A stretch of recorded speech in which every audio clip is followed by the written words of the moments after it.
Memorial Day. Memorial Day. Today, I'm going to review some signs related to the month of May, Memorial Day, and the beginning of summer. First, don't forget to like, follow, subscribe, click on that heart and the thumbs up. And don't forget to share.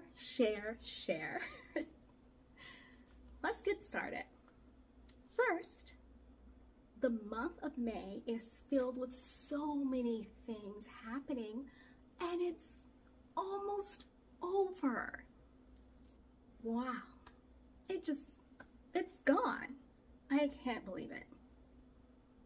So I'm going to just mention some things that were happening for me, my family, and in general.